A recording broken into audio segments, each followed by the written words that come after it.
जय गुरु जी संगत जी। ओम नमः शिवाय। शिव जी सदा सहाय। ओम नमः शिवाय। गुरु जी सदा सहाय।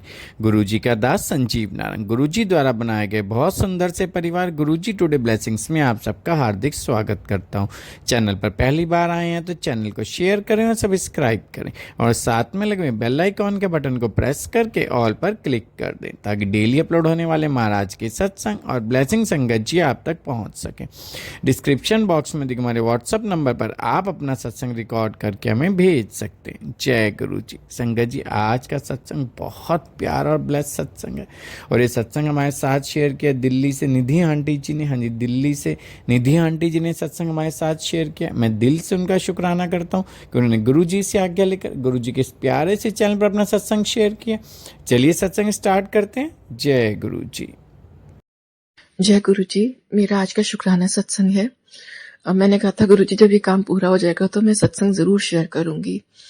एक्चुअली में मेरी मदर एमसीडी से रिटायर्ड है, पेंशनर है। उनकी पेंशन बैंक में आती है, वहां से टीडीएस कटता है। तो 2017-18 की रिटर्न मम्मी की सीए ने भरी थी और 18-19 में हम लोगों को वहां से नोटिस आ गया क्योंकि बैंक ने हमें लेटर तो दिया था कि उन्होंने 63,000 का टीडीएस काटा है। हमारे हिसाब से 55,000 टैक्स था और बाकी 8,000 हमारे रिफंड बनता था। बट शायद बैंक ने रिटर्न भरी नहीं या टीडीएस की या ठीक से नहीं भरी, तो वहां से हमें नोटिस आ गया कि आपका टीडीएस सबमिट नहीं है, तो आप 55,000 रुपीज इनकम टैक्स डिपॉजिट कराओ। अब इतनी बड़ी अमाउंट है, ऑलरेडी गई हुई है, दोबारा से पे करना पड़े तो टेंशन होती है। तो मम्मी ने सीए से बात की तो सीए पीछे हट गया कि मैं कुछ नहीं करूंगा, आप अपने आप बैंक से बात करो। तो बैंक में तब तक वो स्टाफ चेंज हो चुका था, तो मम्मी बहुत ज्यादा परेशान थी।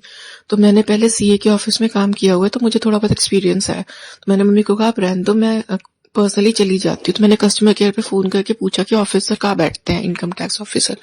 उन्होंने बताया नई दिल्ली रेलवे स्टेशन के सामने सिविक सेंटर है, वहां पर बैठते हैं।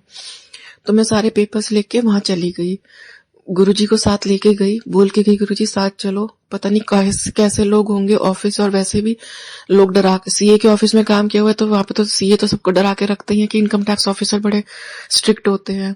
तो मैं कहा गुरुजी मैं तो आपका नाम लेके जा रही हूँ, मुझे नहीं पता सामने कैसे बंदे टकराएंगे, आप साथ रहना बस।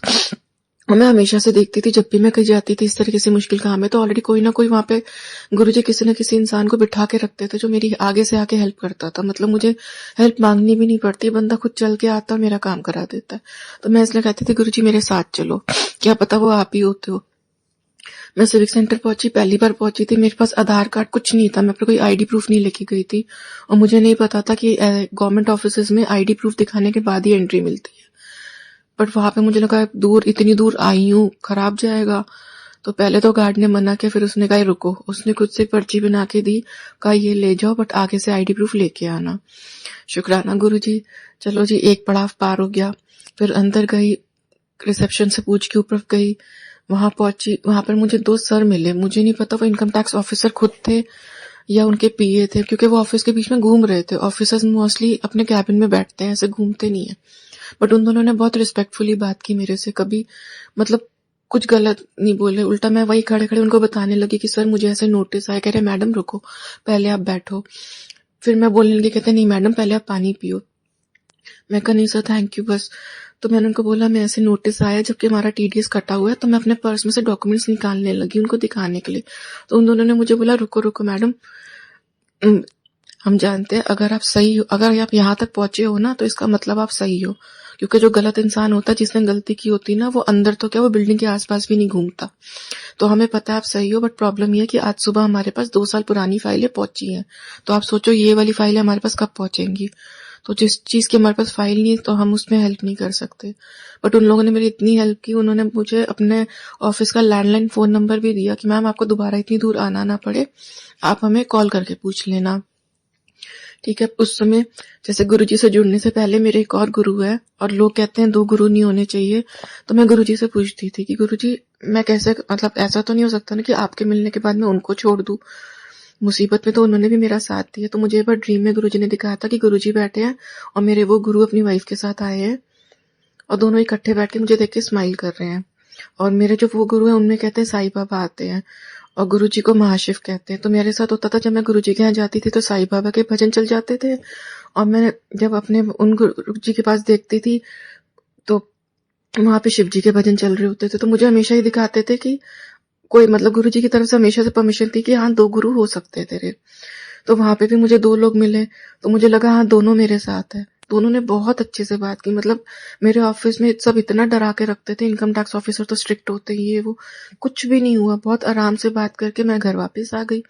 उसके बाद कोविड शुरू हो गया, वैसे ही सारे ऑफ़िसेज़ बंद हो गए, ये काम भी रुक गया।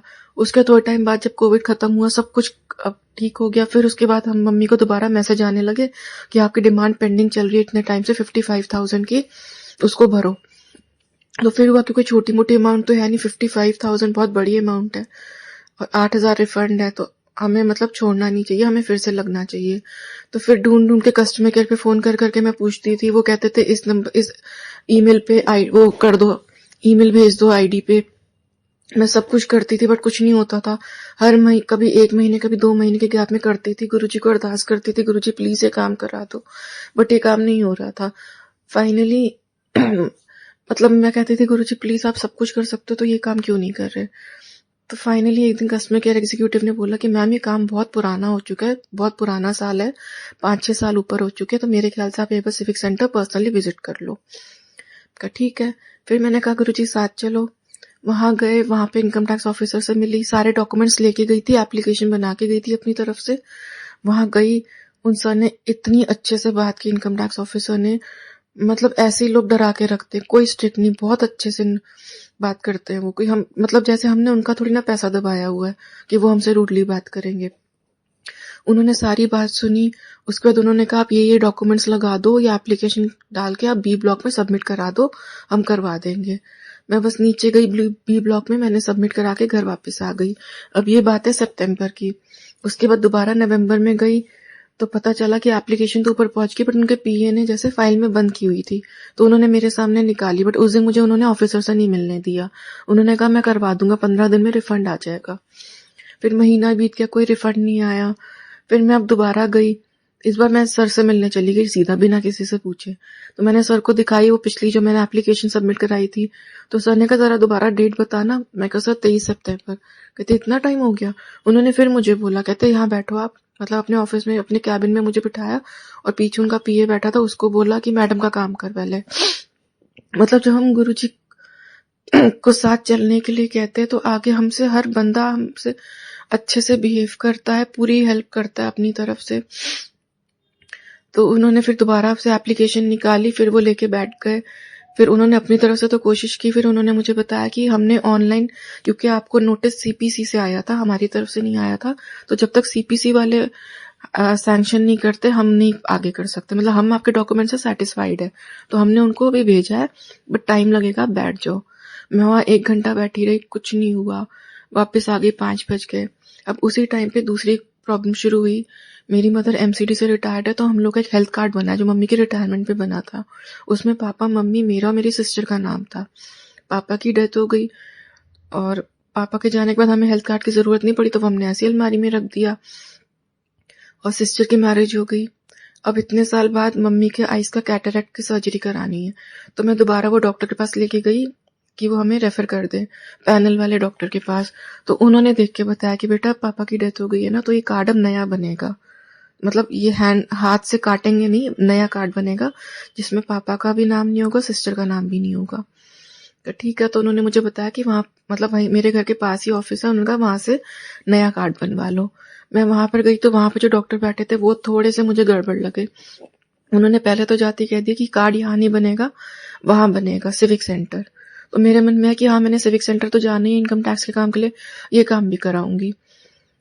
तो अगले दिन मैं सिविक सेंटर दोबारा गई, वहाँ पे फिर वही मतलब जब 1 घंटा बैठी थी इनकम टैक्स पे, उससे पहले मैं दूसरी बिल्डिंग में गई है पब्लिक हेल्थ वाली, वहाँ पे जो सर बैठे थे वो भी बहुत अच्छे थे। उस दिन भी मैं गुरुजी को बोल के गई थी मेरे साथ चलो। उन सर ने अपना सारा काम छोड़ के पहले मेरा काम देखा।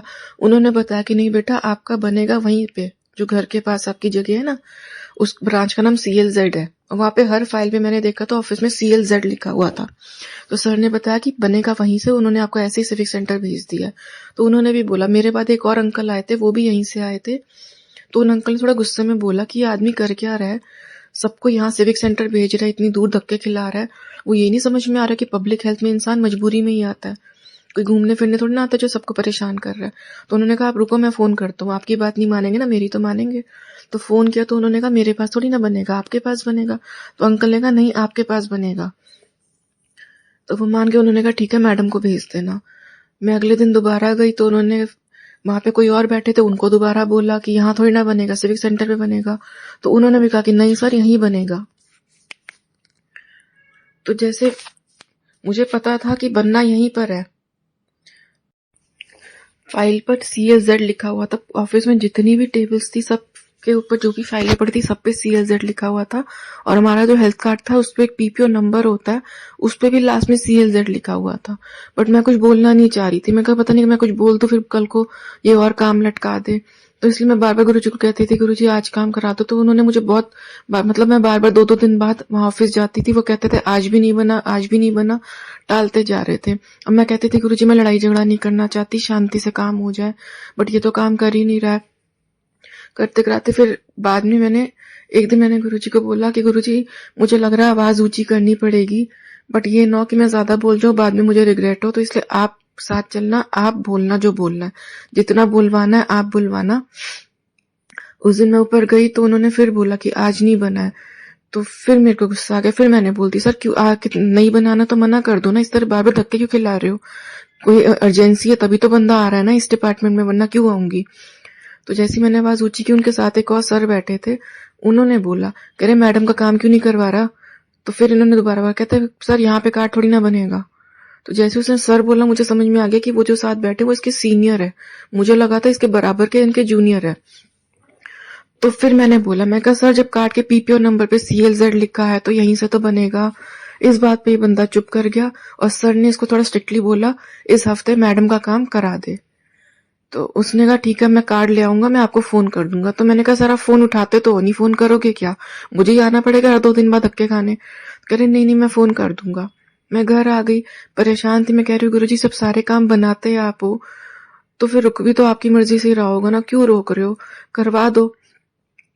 बस उसके बाद करते कराते ट्यूसडे मॉर्निंग मुझे फोन आया उन सर का कि आके कार्ड ले जाओ। मैं गई, मैं कार्ड लेके आ गई। अब मैं वेडनेसडे को सिविक सेंटर दोबारा गई और यही सोच के कि दोनों काम कराने हैं। बट इस बार मैंने गुरुजी को ये नहीं बोला कि गुरुजी काम करा दो, मैंने गुरुजी को बोला गुरुजी मुझे इतना तो समझ में आ गया जब मेरे काम बनते हैं तो वो आप बनाते हो, तो जो काम रुक रहा है वो भी तो आप ही रोक रहे हो ना, आपके आगे किसी की नहीं चलने वाली। आपके आगे वो डॉक्टर क्या चीज है जो काम रोक के बैठा है, या वो इनकम टैक्स वो CPC डिपार्टमेंट क्या चीज है जो काम रोक के बैठे हैं। तो इसलिए काम बनते आपकी मर्जी से तो काम रुकते भी आपकी मर्जी से हैं। इसलिए अब मैं आपको नहीं कहूंगी कि काम करवा दो, मैं अपने हिस्से की मेहनत करती रहूंगी, चाहे अगले मुझे 2 दिन बाद बुलाए, चाहे वो मुझे हफ्ते बाद बुलाए, मैं जाती रहूंगी। आपका जब मन करे काम करवा देना। अब मैं सिविक सेंटर गई, पहले मैं पब्लिक हेल्थ में गई, वही अंकल मिले। मैंने बस नीचे बोला, मैंने कहा गुरुजी मैं बड़ी ओवर कॉन्फिडेंट हो गई ना कि वो अंकल तो बहुत अच्छे हैं, बहुत अच्छे से बात करते हैं, बस आज भी अच्छे से बिहेव करे कि आज वो बदल ना गए हो। मैं ऊपर गई, सच्ची में उन्होंने अपना काम रोक के फिर मेरे सारे पेपर्स लगाए और मुझे कहा चलो। वो DDO के ऑफिस ले गए, वहां सर से साइन करवाए। मुझसे DDO सर ने एक क्वेश्चन नहीं पूछा, बस सर ने बोला साइन कर दो, उन्होंने कर दिए। वहां से लेके मैं उनको थैंक यू बोल के निकली, रास्ते में शुक्राना गुरुजी करती रही। फिर मैं कहा चलो गुरुजी अब इनकम टैक्स का काम भी करवा दो, ये तो आपने करवा दिया। फिर मैं कहा नहीं नहीं गुरुजी आपकी मर्जी, मैं अब नहीं कहूंगी काम करा दो, मैं कहूंगी जब आपका मन करे तब कराना। फिर वहां से मैं इनकम टैक्स की बिल्डिंग में गई, वहां बैठी, उनसे बात की तो उन्होंने कहा कि मैम हम ना सिर्फ ऑनलाइन भेज सकते हैं, हम बहुत बार ऑनलाइन भेज चुके हैं, बट बार बार CPC वाले ना वही 55,000 की डिमांड भेज रहे हैं कि जमा कराओ, तो लास्ट तरीका अब यही रह गया हमारे हाथ में कि हम मैनुअली भेज दें। तो वहां से जवाब आने में थोड़ा टाइम लगेगा, आप 1 घंटा बैठ सकते हो। मैंने कहा ठीक है मैं बैठ जाऊंगी, इतनी दूर से बार बार आऊं, उससे अच्छा मैं आज 1 घंटा बैठ जाऊं। उनका ठीक है, वो अपना अंदर काम पे लग गए। मैं बाहर सोफे पे बैठी हुई थी, गुरुजी का सिमरन कर रही थी। जैसे थोड़ी देर बाद मैंने ऐसे फोन खोला, फेसबुक पे स्क्रॉल करना शुरू किया तो मुझे 2 बार गुरुजी का सेम मैसेज एक के बाद एक आया, हुन तेरा काम बन जाएगा जा कल्याण किता। फिर दोबारा हुन तेरा काम बन जाएगा जा कल्याण किता। मैं कहा गुरुजी आज 2 काम के लिए आई थी और आपने 2 बार ये बोला और एक काम तो हो भी चुका है, पक्की बात है आज ये वाला काम भी बन जाएगा, कुछ नहीं होता, मैं बैठी हूँ 5 बजे तक, अगर आपने कहा है फिर तो बन के ही रहेगा, और जब ये काम बनेगा ना मैं सत्संग जरूर शेयर करूंगी। 5 बजने में 5 मिनट थे शायद, पहले 4:45 बजे मैंने बोला गुरुजी टाइम हो रहा है, 5 बज रहे, कर दो ना, अगर करना है तो आपने बोला तो करना तो है ही, तो अब कर दो ना। और सच में 5 बजने में 5 मिनट थे जब उनके पीए ने मुझे बोला कि मैम आ जाओ, आपका काम हो गया। अंदर गई, उन्होंने मुझसे पूछा कौन सा बैंक अकाउंट में रिफंड चाहिए। मैंने एक नाम बताया बैंक का, सब कुछ होके उन्होंने मुझे प्रिंट आउट निकाल के दिया। उन्होंने कहा कि अब ना आपको ईमेल पे जवाब आएगा, हम अपनी तरफ से जो कर सकते थे हमने कर दिया है। ठीक है, मैं वापस आ गई सोच के कि आज तो दोनों काम हो गए। 2-3 दिन बीते, मम्मी को फिर मैसेज आ गया सीपीसी से कि आपको नोटिस आया हुआ है, उसका ऑनलाइन जवाब दो। तो मैं शिवरात्रि की तैयारी में लगी हुई थी। मेरे घर में शिवरात्रि की जैसे 4 पूजा और हवन होता है, तो मैं उसकी तैयारी हफ्ता पहले शुरू कर देती हूँ। मैं उस तैयारी में लगी हुई थी। मैं कहती थी आज करती हूँ, आज करती हूँ, करते कराते सारे दिन बीतते जा रहे थे। मैं कहा चलो शिवरात्रि के नेक्स्ट डे दोपहर को ये इनकम टैक्स वाला जो नोट वो वेबसाइट खोल के देखूंगी, ऑनलाइन जो जवाब देना है, जो मुझे वहां से डॉक्यूमेंट मिले इनकम टैक्स से, वो भी डाल दूंगी और सारे अपने जो डॉक्यूमेंट्स हैं उन सबको अटैच करके ईमेल भेज दूंगी। मतलब जैसे भी होगा करने की कोशिश करूंगी, बट गुरुजी कराना तो आप ही ने है।